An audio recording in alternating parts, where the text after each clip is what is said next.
Hello दोस्तों, आपका स्वागत है आपके अपने चैनल टॉप सर में। तो चलिए दोस्तों, जो है आज हम दही वाली मंगमा का इम्पोर्टेंट क्वेश्चन लाए हुए हैं। साथ ही इसका जो है नोट्स है और जितना ऑब्जेक्टिव इस चैप्टर से बनता है वो सब लाए हुए हैं। तो चलिए शुरू कर लेते हैं। क्या है ना, यहाँ देखिए, दही वाली जो कहानीकार है, कथाकार है, श्रीनिवास जी हैं। इनका जन्म हुआ था 6 जून 1891 में हुआ था। इनका जो जन्म स्थान है कर्नाटक के कोलार जिला में है। इस कहानी के अनुवादक जो है, ध्यान से देखते चलिए, ठीक ना। इसका इम्पोर्टेंट क्वेश्चन सारा यहीं पे है। जो ये कहानी के अनुवादक है ना, B.R. नारायण जी है। इनका जो है श्रीनिवास जी का पूरा नाम है मस्तिक वेंकटस यांगर। देखिए, दही जो है मंगमा दही बेचने वाली जाती थी कहाँ पर? बेंगलुरु जाती थी। मंगमा का गांव था औलूर के पास था इसका गांव, ठीक है। मंगमा की जो बहू के नाम था उसका नाम था नजमा था। और नजमा जो मंगमा के गांव के जुआरी का नाम था रंगपा नाम था, ठीक है। तो देखिए, आप लोग ध्यान से इसको देखते जाइए और इसमें से ही सारा के सारा क्वेश्चन आएंगे, ठीक है। अगला जो क्वेश्चन है, पॉइंट है इसका कि मंगमा के गांव के रास्ते के कुआं का नाम अमरावली कुआं के नाम था, ठीक है। मंगमा के मखमल के ब्लाउज की कीमत कितना? 8 रुपया उसकी ब्लाउज की कीमत थी। मंगमा ने अपने बहू नजमा से कहा, क्यों रे राक्षसी, बच्चे को मार डालेगी क्या? ठीक है, इस तरीका का ये ऑब्जेक्टिव में पूछता है, ठीक है। अब आगे देखिए, इसका क्वेश्चन जो है, इसका क्वेश्चन देखिए, मंगमा का अपनी बहू के साथ किस बात को लेकर विवाद था? तो देखिए, मंगमा की अपनी बहू नजमा के पोते को लेकर विवाद था। मंगमा के बेटे को भी उसी बहू अपने बस में करना चाहती थी, इसलिए दोनों में हमेशा विवाद होता था, ठीक है। अगला जो क्वेश्चन है कि रंगपा कौन था और वह मंगमा से क्या चाहता था? तो रंगपा एक गांव का जुगाड़ी व्यक्ति था जो कुछ पैसे जो है मंगमा से कर्ज में लेना चाहता था और उसके पीछे पड़ गया था, ठीक। बहू ने सास को मनाने के लिए कौन सा तरीका अपनाया? तो देखिए, नजमा अपनी सास को मनाने के लिए अपने बेटे को अपने सास के पास भेजा थी। उसके बाद वो सास मान गई थी, ठीक है। अगला जो क्वेश्चन है, इस कहानी के कथावाचक कौन है? इसका परिचय दीजिए। तो देखिए, इस कहानी का कथावाचक मस्ती वेक्टर यांगर है, जिनका जन्म 6 जून 1891 को कर्नाटक के कोलार में हुआ था। वह कन्नड़ साहित्य की एक सर्वाधिक प्रतिष्ठित रचनाकारों में से एक हैं।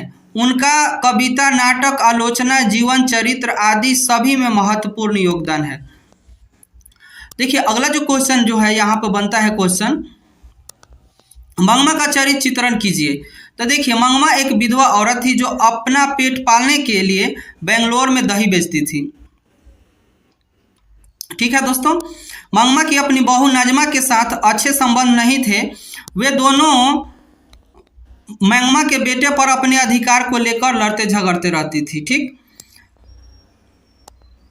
अगला है क्वेश्चन, दही वाली मंगमा कहानी का सारांश क्या है? तो देखिए, यह कहानी एक विधवा औरत मंगमा की है जो अपने जीवन यापन के लिए अपने गांव से 3 मील दूर दही बेचने जाती है। इस कहानी के मुख्य पात्र मंगमा का बेटा, एक बहू और एक पोता है।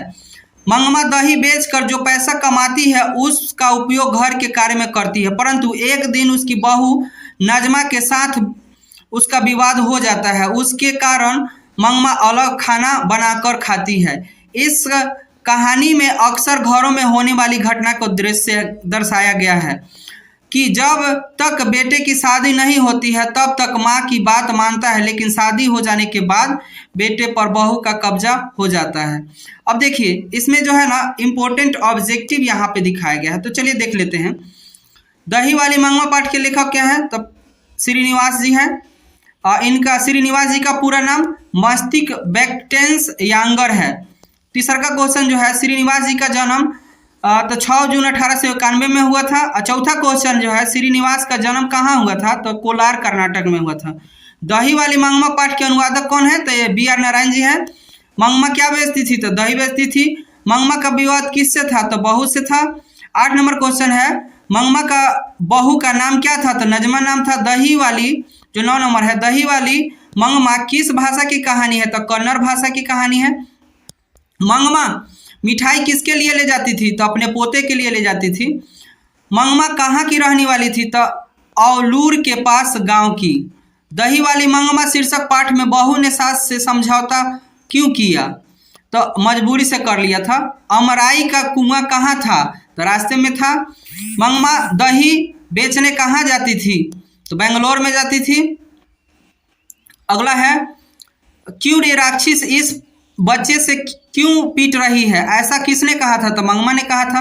नजमा मंगमा की कौन थी? तो बहू थी। रंगपा कौन था? तो जुआरी था, जो कि उसके गांव के रहने वाला था। मंगमा अपना पैसा किसके पास जमा करती थी? माँ जी के पास जमा करती थी। मंगमा का हाथ किसने पकड़ा था? तो रंगपा ने पकड़ा था। मंगमा से कर्ज कौन मांग रहा था? रंगपा। अगला जो क्वेश्चन है, घर वालों के रहते एक अच्छी साड़ी नसीब नहीं होती, ऐसा किसने कहा था? तो मंगमा ने कहा था। मंगमा ने किस कपड़े के ब्लाउज बनाए थे? तो मखमल के बनाए थे। मंगमा ने मखमल के ब्लाउज की कीमत कितनी थी? तो 8 रुपया थी। मंगमा क्या खाती थी? तो 5 सुपारी खाती थी। B.R. नारायण ने किस कहानी का अनुवाद किया था? तो दही वाली मंगमा का। दही वाली मंगमा पाठ के केंद्र में कौन है? तो मंगमा है। तो देखिए, इस तरीके का आपको वीडियो चाहिए तो कमेंट में जरूर बताइए। Thanks for watching.